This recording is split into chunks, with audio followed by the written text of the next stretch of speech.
Live, our managing editor Shireen Bhan is in conversation with Ravi Shankar Prasad, Law Minister and IT Minister. Let's have a look at what he has to say. Create more jobs by having more institute, more qualified people to give the skilling. So if I can just take that point forward, we've got Prime Minister Modi meeting with President Trump on the 26th of this month. One of the issues I would imagine that will be taken up by India is the issue of H-1B visa. While there has been no legislative change that the US has taken forward so far, it's only a proposed change. There are concerns on the Indian side. In fact, almost every listed company has mentioned this as a risk factor in their filing to the US Securities and Exchange Commission. What will the Indian position be in conversations with the US administration on the H-1B issue? Well, I have spoken about it. My colleague Nirmala Sitharaman has spoken about it. Arun Jaitley ji went to England, he talked about it, and the Prime Minister will be meeting. Even Sushma ji, the Foreign Minister, has spoken. Our view is very clear, and I want to reiterate it here. Indian IT companies don't steal jobs, they create jobs, whether in India or abroad. I am very clear and very firm. Today, Indian IT companies are present in 200 cities of 80 countries. In America itself, they have created 4 lakh jobs in USA, and they have given close to $20 billion tax revenue in the last 5 years. And Shireen, the IT sector by itself is reciprocal. Indian IT companies have helped nearly 500 Fortune companies become more competitive. And back home in Bangalore, Indian IT companies and Indian IT professionals are helping American companies create more and more new patents. This is how it works. But yes, I must note with satisfaction that the H-1B visa number has not reduced as far as Indians are concerned. As of now? As of now. So we hope the Prime Minister will go and surely convey his concerns at the highest level of meeting. And I'm very proud that my Prime Minister today occupies a position of preeminence in the world as a true global leader. And India is an emerging powerhouse in the field of economy. So I'm quite hopeful about it. Quite hopeful about it. Let me ask you about one of the things that you mentioned there. So you talked about mobile phones and the Make in India initiative, especially within the electronic segment. You gave the example of Samsung. If I may ask you about Apple, sir, they've just about started assembling in Bangalore. They've started off with small dispatches, but for Apple to truly make in India, it's still pending clarity from the government by way of concessions that it can enjoy in the country. Has a decision now been taken by the government on whether you will provide any kind of waivers to Apple? You are seeking headlines from me. So that's my job as a journalist. You can't force me for that. Which I don't wish to give you. Well, government and Apple are in conversation, and the government will come with a structured response. I don't wish to say something when the whole dialogue is going on, except to reiterate, Shireen, that India is a huge market in the field of electronics and also mobile. And Apple, being a top company in the world, must really explore Indian market in a positive way. So forget about the waiver. Did I say that? You're not saying that. Okay, let me then talk to you about the Aadhaar, sir, because you mentioned the Aadhaar and how you believe that it will ensure better governance and maximum results.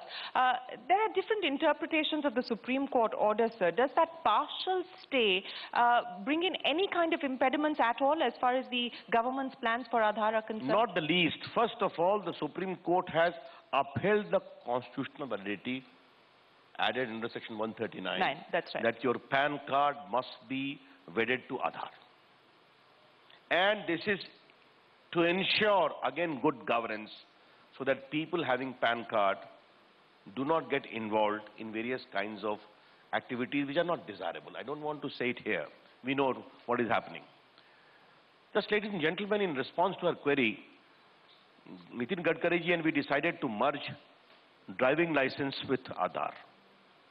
Now, drunken driver used to kill people, used to throw away their license, and used to have duplicate licenses. If it is linked to Aadhaar, the moment you apply for a duplicate license, the system will react, no, you are having an Aadhaar, and you get caught. Therefore, Aadhaar is creating also new benchmark of good governance. They have also said that those who are not having it will not be given the punishment because the matter is pending before the constitutional bench. But they have upheld all our larger issue that you need to have your PAN card related to Aadhaar. So what else can we expect in terms of linkage to Aadhaar, sir? DBT is already underway. The Civil Aviation Ministry is talking about linking Aadhaar now to boarding passes. Where else are we likely to see the Aadhaar linkage being taken forward? You know, a good product creates its own market. I always say that. If the product is good, people will come to accept it.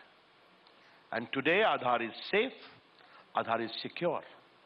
And if Aadhaar, only in the case of 2 lakh crore dispersal of subsidy, can ensure saving of 50,000 crores, it is speaking for itself.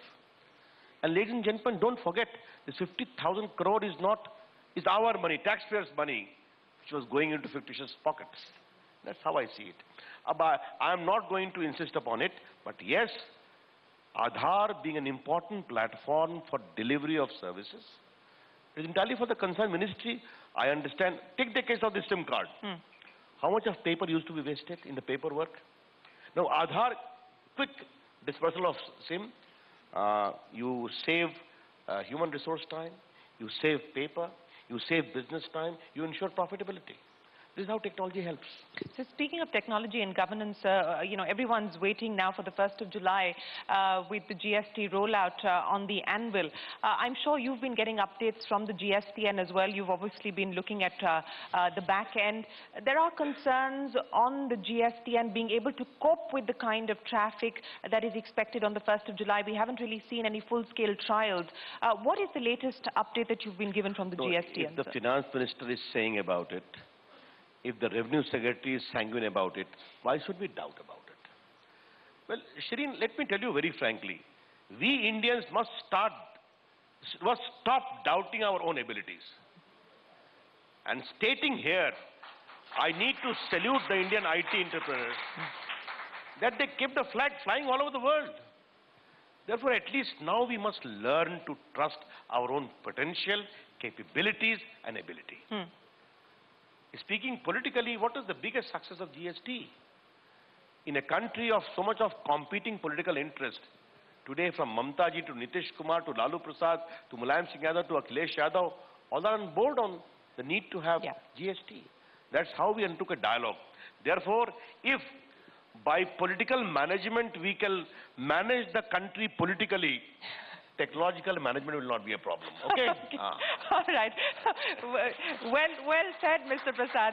But let me then, may I ask you a law question? How many questions? May I ask you a law question? All right, one question. Go ahead. One question on law, sir.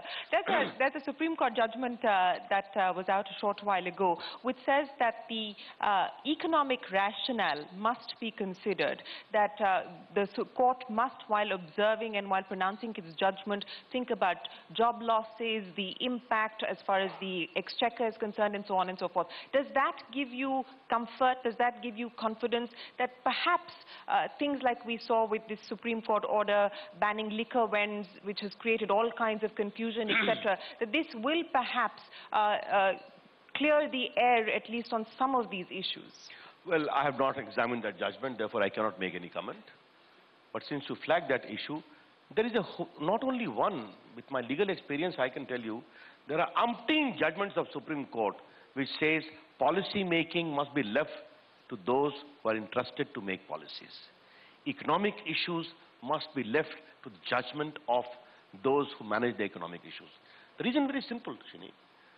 The courts are saying we are ill-equipped to handle these issues. The larger issue, I can only tell you this. Governance must be left in the realm of those elected to govern by the people of India and accountable to the people. That's what our constitutional scheme is. I salute the independence of our judiciary. They've done a great job in upholding the rule of law, giving access to justice to the people of India. But our founding fathers are very clear. Governance must be left to those elected to govern by the people of India. Two quick questions, sir, and one, of course, is the Reserve Bank and what it said last night on the NPA issue. I'm sure your ministry is also involved with the process of... These are department of Sri Arun Jaitley. You should talk to him. The law ministry is also involved with insolvency and bankruptcy, sir.